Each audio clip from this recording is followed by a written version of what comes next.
Pamirsa sawetara anggota Dewan Denpasar ngaptiang mangde pikolihan pajak reklame sayan ketincapang. Santukan pemargi reng warsane lintang durung manggihin anceng nyane. Wilangan pajak reklame ke aptiang sida ketincapang malih melarapan validasi langsung ke lapangan.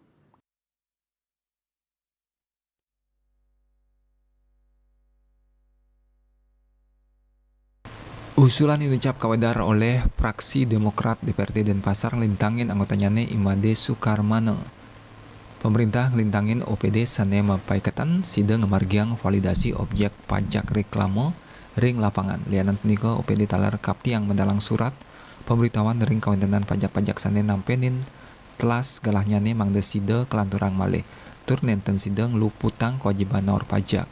Sautara pajak sane kantun ngutang sida langsung ketagih.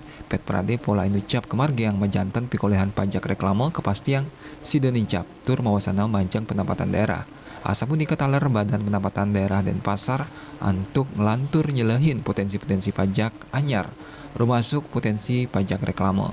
Kepala Bapenda Badung Edi Mulia Maosang semester pertama war sekalih tali 3 likur kekantanan becik pekatan taneng nureksain wenten penincapan bulan sane patah ring semester sadurungnya pekatan tane cumpu untuk nureksain kawentenan potensi pajak daerah melarapan digitalisasi. Asmara Putra Bali Pos.